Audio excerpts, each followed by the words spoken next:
You know, a lot of times when we read the Old Testament, we sometimes, I think, hear that God is like this vengeful, jealous guy.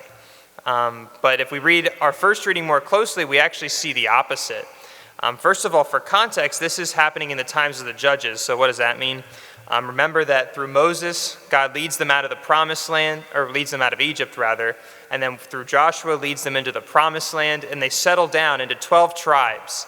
And that's where we find ourselves right now, right before they're united into one kingdom, you know, with Saul, David, and Solomon and those guys. So this is that in-between phase before they're one kingdom, but after they're already out of Egypt.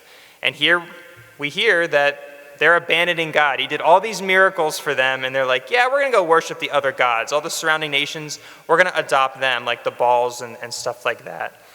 And they start to do these horrible things.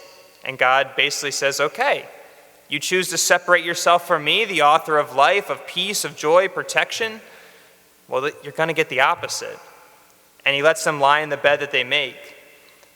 But he still loves them too much to leave them there. He says, okay, even though you're doing these horrible things, I'm going to raise up these judges, these leaders. Those are going to bring you back to me. They follow the judges. They come back to God. They prosper again. The judge dies. And they go and do worse things than they did before. And the cycle repeats itself over and over and over again.